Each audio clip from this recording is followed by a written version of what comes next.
আমি আপনাদের Trisha and welcome to my channel Trisha সিসি ট্রিটে। আর আজকে আমি বানাচ্ছি sweet and sour pineapple chicken. তাহলে চলুন শুরু করা যাক। এই sweet and sour pineapple chicken বানানোর জন্য আমি এখানে 400 গ্রাম চিকেন নিয়েছি। এবার এর মধ্যে আমি দেবো স্বাদ মতো নুন, স্বাদ মতো চিনি, 2 চামচ মতো ময়দা, দেবো 2 চামচ কর্নফ্লোর আর দিয়ে দিচ্ছি একটা ডিম। এবার এই সব কিছুকে আমি খুব ভালো করে মিশিয়ে নেব। দেখুন এটা আমাদের ভালো করে মেশানো হয়ে গেছে। চলুন এবার এগুলোকে ভেজে নেওয়া যাক। তার জন্য কড়াইয়ের মধ্যে আমি পরিমাণ মতো সাদা তেল দিয়ে দেবো আর তেলটাকে খুব ভালো করে গরম করে নেব। তেলটা গরম হয়ে গেলে এর মধ্যে আমি অল্প অল্প করে চিকেন দিয়ে দিচ্ছি আর চিকেনগুলোকে আমি হালকা করে ভেজে নেব। এখানে চিকেনগুলোকে কিন্তু আমরা ডাবল ভেজেছি, আপনারা যদি চান তাহলে একবারও ভেজে নিতে পারেন। দেখুন চিকেনটা কিন্তু আমাদের মোটামুটি ভাজা হয়ে গেছে।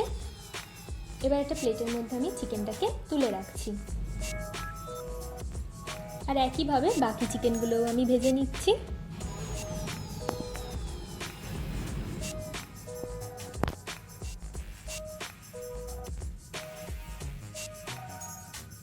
দেখুন তেলটাকে আমরা আবার একবার ভালো করে গরম করে নেব।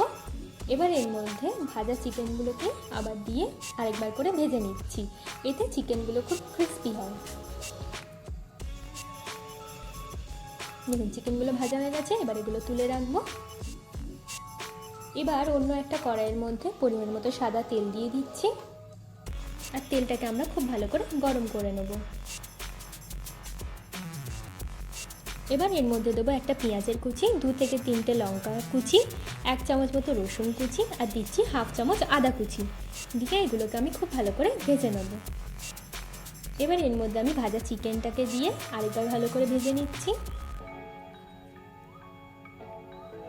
দেখুন চিকেনটা কিন্তু আমাদের মোটামুটি ভালো করে ভাজা হয়ে গেছে। এবার এতে দেওয়ার জন্য একটা সস বানাবো।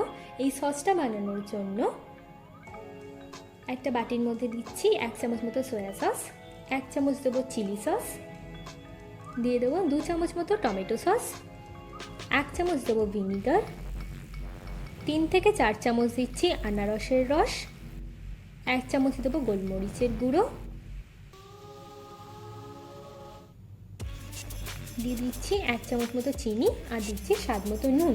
এবার এগুলোকে আমি খুব ভালো করে মিশিয়ে নেব। এবার চিকেনের মধ্যে আমি 2 থেকে 3 চামচ মতো আনারসের কুচি আর সসটাকেও আমি দিয়ে দিচ্ছি। দিয়ে এবার আমরা এটাকে ভালো করে মিশিয়ে নেব।